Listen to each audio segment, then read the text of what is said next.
아침 성경 일독 캠페인 이 정도는 알고 가자. 자, 이 정도는 알고 가자. 요즘 시편 함께 하고 있습니다. 예, 시편 이제 시작해서 오늘 8편부터 8편 8, 9, 10, 11, 12까지 할 차례네요. 네. 시편은 저희가 이제 한 편 한 편이 따로 떨어져 있어요. 여태까지 읽었던 것들과는 좀 다르게 네. 쭉 이어지는 스토리가 아니기 때문에 설명이 좀 많이 필요해요. 예, 설명도 많이 필요하기도 하고 네. 읽으실 때도 쭉 읽으시기보다는 하나 읽고 네. 조금 음미하고 네, 묵상하고 묵상하시고. 또 한 편 읽고 이렇게 읽으시면 좋을 것 같아요. 네. 예, 먼저 시편 8편은요. 저희가 이 시편은 제가 말씀드렸듯이 찬양집입니다. 우리로 따지자면은 찬송가 뒤에 있지 않나요? 딱 그 찬양집인데 그러다 보니까 지금 우리도 이 시편을 가지고 만들어진 교회에서 부르는 찬양들이 여러 곡 있거든요. 예. 그 중에 아마 한국에서 가장 사랑받는 시편 찬양 중에 하나가 아닐까 싶어요. 시편 8편. 여호와 우리 주여. 주여 예, 주의 맞아요. 이름이 이 찬양을 보통 언제 부르시냐면 네. 보통 이제 어디에 해외 비전 트립을 가셨다거나 혹은 어디에 교회에서 야외 예배를 가셨다거나 할 때 아주 아름다운 뭐랄까요, 환경을 보면서 세상의 모습을 보면서 이 찬양을 보통 많이 부릅니다. 맞아요. 어찌 그리 아름다우신지요. 어찌 그리 아름다운지요. 주의 손가락으로 지으신 주의 하늘과 주가 베풀어 주신 달과 별들을 내가 봅니다. 이런 고백이거든요. 네. 그런데 이 고백이 하나님을 믿지 않는 사람들과 하나님을 믿는 사람들의 약간 차이를 보여준다면 네. 이제 어떤 느낌이 있냐면 보통 이제 세상 사람들도 그런 멋진 자연 환경을 보면 감탄합니다. 맞아요. 그렇죠. 예를 들면 미국에 있는 그랜드 캐년을 본다거나 아니면은 밤하늘에 막 쏟아지는 것 같은 별들이 많은 모습을 볼 때 막 감탄하죠. 네. 그때 보통 많이 하는 이야기가 뭐냐면 이 거대한 우주에 비해 우리 인간은 어찌 이렇게 작은가. 우리는 정말 너무나 작은 존재들이구나. 그쵸, 이건 안 믿는 사람도 느끼죠. 그렇죠. 네. 그걸 느끼거든요. 이 어마어마한 우주의 모습을 보면서 인간의 작음을 느끼는데 그거는 약간 비슷하다고 할 수도 있어요. 그러나 이 시편을 잘 보면 이 거대한 우주를 보면서 뭘 느끼냐면요. 그럴 때 있잖아요. 하늘을 보는데 하늘이 평소에는 그냥 생활하다 보면 못 느끼지만 어느 날 하늘을 봤는데 너무나 거대하게 느껴지는 거예요. 막 별이 막 엄청나게 많고. 그런데 그걸 뭐라고 표현하냐면 주의 손가락으로 지으신 하늘이라고 해요. 여기서 저희가 주목할 단어 손가락. 주의 손도 아니고 주의 손가락으로. 소소한 거죠. 주님이 주님께. 얼마나 거대하십니까? 그러니까 주님이 손가락으로 쪼물럭쪼물럭 해서 그냥 만드는 게 우주예요. 네. 그 거대한 우주보다 훨씬 크신 거죠. 하나님은. 그러니까 하나님의 그 어마어마하심을 보는 통로가 되는 거예요. 이 세상을 볼 때 그 세상의 거대함에 압도되고 그걸로 그치는 게 아니라 하나님은 또 얼마나 위대하신 분이신가. 물론 실제로 하나님이 손가락으로 짓진 않으셨습니다. 하나님은 말씀으로 지으셨죠. 네. 그러나 이제 시적인 표현인 거죠. 하나님이 그토록 위대하심을 제가 보고 있습니다. 그런데 거기서 한 걸음 더 나가요. 네. 보통 아까 말씀드렸듯이 우리 인간은 얼마나 작은가를 느끼는 게 아니에요. 거꾸로 이 사람은요. 이 시를 쓰신 분은 뭘 느끼시냐면 이 세상, 이렇게 거대한 세상을 보면서 그보다 훨씬 거대하신 하나님을 보고 그러고 나니까 무슨 생각이 드냐면 저렇게 거대하신 하나님이 이렇게 보잘것없는 이 작은 인간을 왜 그리 사랑하시지? 이 인간을 왜 하나님이 이 인간을 이렇게 사랑하시지? 하는 생각이 드는 거예요. 그러면서 하나님의 그 거대하신 그 하나님의 사랑이 지금 인간에게 초점이 맞춰져 있다는 것에 감탄하고 놀랍고 감사하게 되는 겁니다. 네. 우리가 작다 해서 멈추지 않고 우리는 이렇게 작아 보이지만 하나님은 우리를 하나님보다 조금 못하게 하셨어요. 조금. 하나님보다 조금 못하게 하셨고 다른 나머지보다 높게 하셨어요. 네. 영화와 존귀로 관을 씌우시고 주의 손으로 만드신 것들 있잖아요. 그것들, 그 거대한 것들. 그거를 인간이 다스리게 하셨어요. 그걸 보면서 느끼는 거예요. 세상을 보면서 저 세상은 크고 우린 작다가 아니라 도대체 우리가 뭐라고 저 큰 세상을 우리에게 다스리게 하셨지? 이런 감사함과 감탄이 나오는 겁니다. 그래서 네. 사람이 무엇이기에 주께서 그를 생각하시고 인자가 무엇이기에 주께서 그를 돌보십니까? 우리가 공중의 새와 바다의 물고기, 바닷길에 다니는 것, 이 모든 것들을 하나님이 우리로 하여금 다스리게 하셨습니다. 여호와 우리 주여, 주의 이름이 온 땅에 어찌 그리 아름다운지요. 그러니까요, 이 믿는 사람과 믿지 않는 사람의 차이가 바로 이 지점이라고 할 수 있어요. 정말. 똑같은 어떤 인간의 자금을 볼 때 그냥 인간의 자금으로 끝나지 않는 거예요. 그 작은 인간을 높이신 하나님께 감사하게 되는 거죠. 이게 네. 개인적으로도 적용될 수 있는데 제가 이 시를 오늘 이렇게 아침에 보면서 그런 생각이 들더라고요. 저한테 얼마 전에 질문하신 분이 있었어요. 교회에서 그냥 겸손한 거하고 자기 비하하고 차이가 뭐냐라고 물어보시는 거예요. 저도 뭐 평소에 생각해 본 적이 없기 때문에 네. 순간 움찔했지만 네. 또 순간적으로 이렇게 대답을 그냥 쓱 해드렸는데 별 생각 안 하고 한 거니까 너무 신뢰를 하지 마시고 그냥 제가 생각할 때는 자기 비하는 그냥 마음이 힘들면 자기 비하고 그러니까 내가 작은 걸 인정하는 거예요. 그건 똑같아요. 나의 약함, 나는 못합니다. 나는 약합니다. 나는 작습니다를 인정하는 건 똑같은데 그걸 인정할 때 마음이 힘들면 자기 비하고 네. 그걸 인정하는데 마음이 안 힘들고 편안하면 겸손이다. 이렇게 말씀드렸거든요. 예. 그냥 한 말이었지만 네. 생각해보니까 괜찮은 것 같아요. 네. 생각해보니까 괜찮은 것 같은데 네. 유 씨가 바로 그런 거죠. 인간의 이 자금과 그리고 이 세상의 광대함을 바라보면서 인간은 왜 이렇게 작은가 해서 멈추는 게 아니라 맞아요.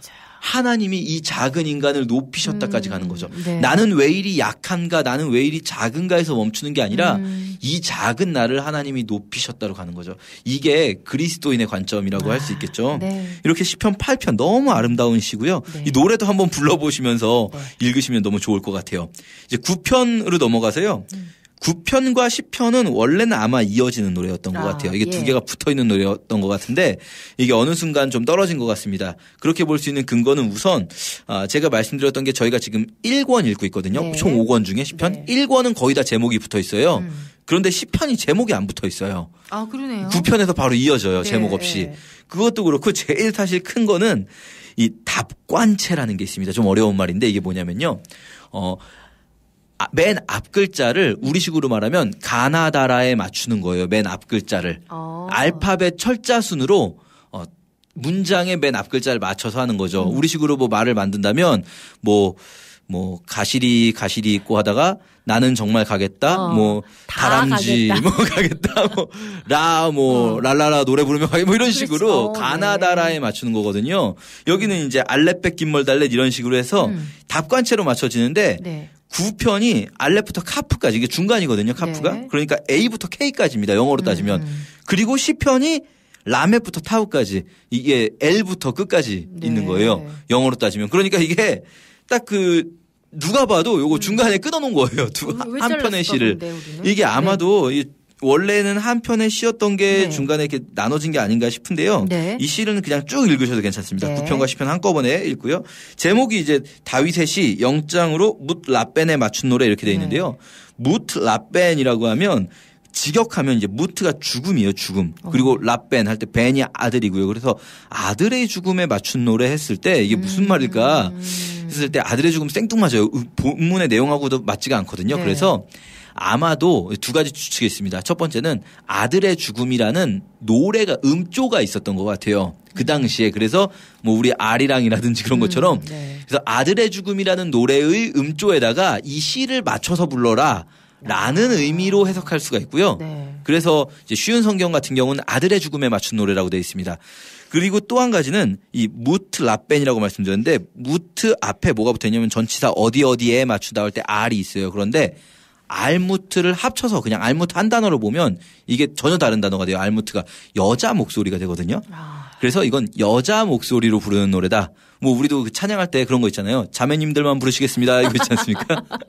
찬양하다가 자매님들만 네. 부르시겠습니다. 네. 요런 느낌으로 이 여성 목소리로 부르는 노래다라는 의미일 수도 있다라고 해석합니다. 우리가 모를 게 많네요. 시편이 특히 네. 그렇습니다. 일단 어쨌든 간에 이 시를 쭉 읽어보면 이 시는 하나님을 찬양하지만 동시에 이 세상의 어려움에 대해서도 이야기하고 있어요. 네. 특히 여기서 닥치는 그 어려움은 뭐냐면요. 시편은 항상 또 어려움들이 있어요. 항상. 근데 이 9편과 10편의 어려움은 뭐냐면 무신론이에요. 무신론. 시편 4절에 보시면 악인들이 그 교만한 얼굴로 말하기를 여호와께서 감찰하지 않으신다. 여호와께서 보지 않으신다. 그리고 또 뭐라고 말하냐면 하나님이 없다라고 말해요. 하나님 없다. 11절에도 그가 그의 마음에 이르기를 하나님은 잊으셨다. 그의 얼굴을 가리셨으니 영원히 보지 않으실 것이다. 그러니까 하나님은 없어 이렇게 말하는 거죠. 무신론자들과 상대를 하는 거예요. 그게 너무 힘든 일인 거죠. 근데 그게 왜 힘드냐면요. 사실은 이 사람들이 무신론자라고 할 때 하나님이 없다라고 주장하는 거는요 사실 그렇게 크게 의미가 없어요. 실제로 그런 무신론자들은 많지도 않고요. 왜냐하면 어차피 증명을 못 하잖아요.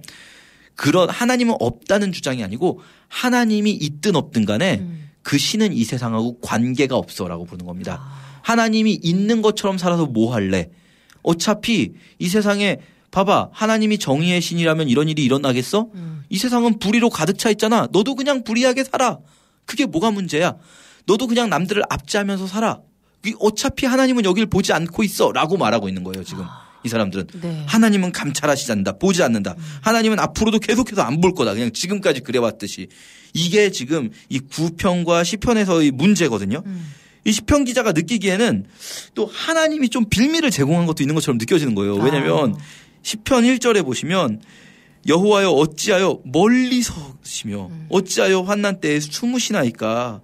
악한 자가 교만하여 가련한 자를 압박하는데 하나님 왜 이렇게 멀리 계십니까? 그러니까 얘네들이 그렇게 말합니다. 하나님은 없다. 하나님은 네. 관심 없다.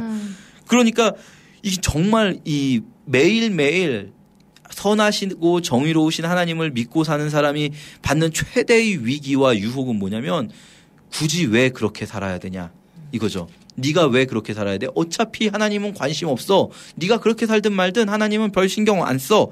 라고 말하는 거죠. 그런데 이 시편의 마지막에 가서는요. 아까 앞에서는 하나님 멀리 계시지 마세요. 하나님 왜 멀리 계십니까? 이렇게 하나님한테 따지듯이 했잖아요.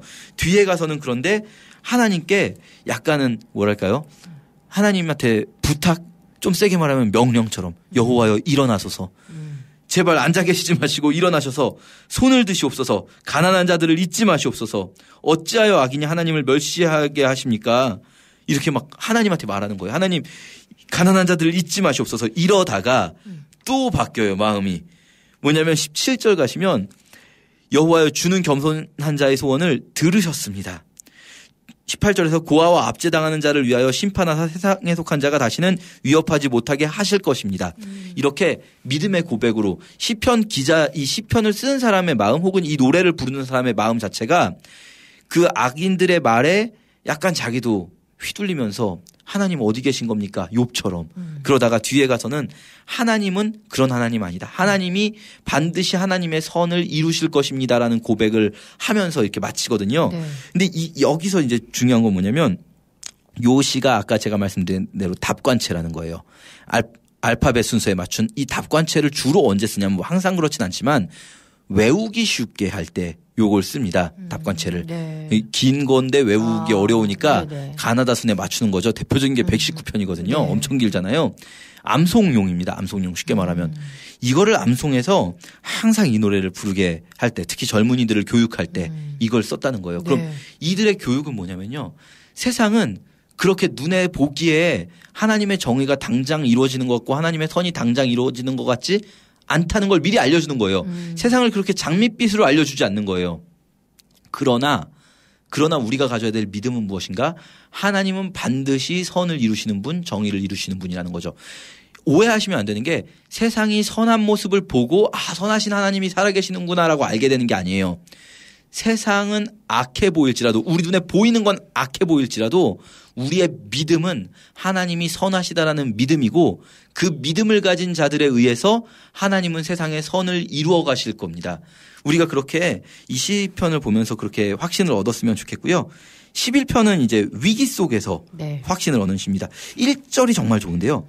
내가 여호와께 피했는데 너희가 내 영혼에게 새같이 내 산으로 도망하라 함은 어찌함인가. 자 보세요.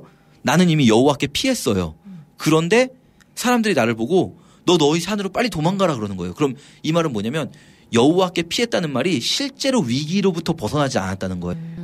그러니까 위기가 있어요. 뭐 재정적인 위기든 어떤 위기든 뭐 건강상의 위기든 혹은 나를 누군가가 공격하려고 달려들든 할 때 내가 여호와께 피했다는 말은 이를테면 뭐 내가 기도하면서 확신을 얻었다거나 네. 하나님으로부터 오는 어떠한 응답을 평안을 얻었다거나 할 때 여호와께 피했는데 네. 사람들은 나한테 그러는 거예요.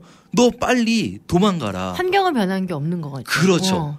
너 빨리 산으로 도망가라 라고 말하는 거죠. 그러나 이 시는요 그렇게 말하지 않는 거예요. 여호와께서 나를 지키실 것이다 라고 고백하는 거죠. 이 12장 12편을 보면 다시 스비닛에 맞춘 노래인데요. 이 여호와여 도우소서 이렇게 말하면서 어떤 기도냐면요. 요거는 그냥 제가 딱 한마디로 정리하면 거짓말하는 사람들에 대한 기도입니다. 예, 거짓말하는 사람들이 세상에 참 많은데 그 거짓을 말하는 사람들 하나님께서 끊으시고 하나님의 정직한 자들을 세우실 거다. 우리 이렇게 특히 내가 거짓말 좀 많이 하는 것 같다 하시는 분들은 시편 12편을 암송해도 참 좋을 것 같습니다. 네. 자, 오늘 시편 8편부터 12편까지 읽으시고 읽었어요. 출석 체크 남겨주시면 되겠습니다. 저는 여기서 인사드릴게요. 고맙습니다. 감사합니다.